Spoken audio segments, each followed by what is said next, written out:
All right, so we got to ask, when you was drafted, the idea was for you to be the Steph Curry prototype, right? Reflecting on those first comparisons amongst yourself, obviously Steph. Talk to us a little bit about, like, how did that feel? Was it pressure coming in because of the comparison to Steph?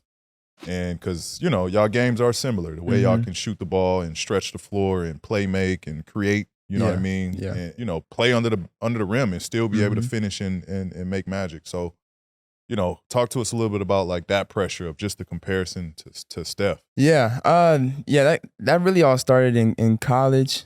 Obviously, like, after my first 4 or 5 games, we played in that field night tournament, had a really good showing, and then we were on ESPN every day, and I swear that's all they was pushing was the next Steph Curry, like this, and they was just blowing it up, and it was every day, every on talk shows, everything in college, and it just, I mean, I never paid too much attention to it. I never was like, yeah, I'm about to be the next Steph. Like, no, like I was always felt like I took a little bit from everybody's game. My favorite player was Steve Nash growing up, and like he's led the league in assists multiple years. I mean, and unfortunately, he's also led the league in turnovers, which I've done in a couple of years too. So, but that's like I take pieces from a lot of players, and so like that's why I feel like me and Steph, we have some similarities, yeah. But I mean, I also get 10 assists a game. Like I also love getting everybody. He can probably score a few more points than me, but I mean, you know what I'm saying? Like I'd rather get everybody involved and things like that. So there's some things about our games that's different, and so now I just always try to use that as like a way to, whenever I get to a certain level, that the next high school player, they're getting compared to Trae. It ain't exactly. You know what I'm saying? Like they getting compared to me now. So that's how I kind of use it as kind of motivation too. Yeah, because I'm sure Steph had to catch wind of, like, oh, there's another version of me coming into this league. I'm sure he had to get wind of that. Because, I mean, you was, the talk coming out of college. He said something that when I was in college too, that just made it even more.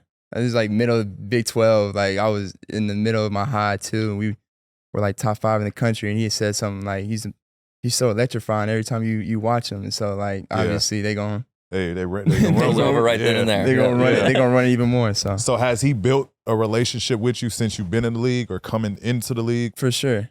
Did he try to take you under his wing? Yeah, for sure. And I've worked out with his trainer, Brandon Payne, like over the years since I've been in the league. And I don't remember if it was coming into the draft when I first met Brandon, or after my rookie year, but we've been knowing each other for 5-6 years now. I mean, I remember Steph hit me after, like, he don't always hit me. Like he knows, like we always, I mean, every now and then he'll tap in or touch base and things like that. But I remember the first time I ever was on the trade block, and it was like right before a playing game, and I think it was 2 years ago. And that was like, he texted me just telling me to stay focused and keep my head going and things like that. So he'll drop some knowledge and give me some advice and things like that every now and then, like as a supporter. So he's always been helpful. Okay, that's cool. Because this is the first time we've heard of someone that's worked with a Steph trainer, right? So who's the trainer? Brandon Payne. He's a basketball trainer? Yeah. The big dude, you always see him with him. Okay, because we've heard the stories of, like, people that worked out with Steph and Steph pretty much gassing them out.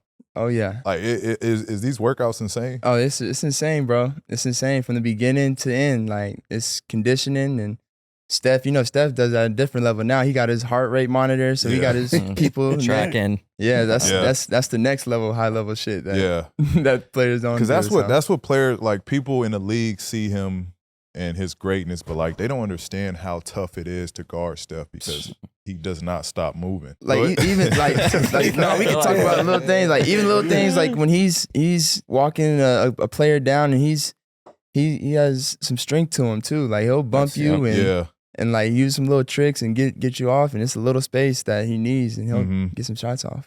Have you ever like done a weight workout? Because not only is he obviously well conditioned, but like you said, he's known for like, I think he deadlifts like 400, like something ridiculous that you would never guess. Like, yeah. His strength trainer, they all be there. So we do stuff before and then get on the court. Yeah, and then we got to get to the bottom of like who that player is that like. Because the story is some dude or some player. Some dude was throwing up or something. Yeah. Do you know who this player is? I don't know who that player is. We gotta find out who this player is. Some player Probably a couldn't guard. finish the workout with Steph. It's probably You more than nosy. one. I'm very nosy. I ain't got into that yet. I gotta do my research. I ain't got it.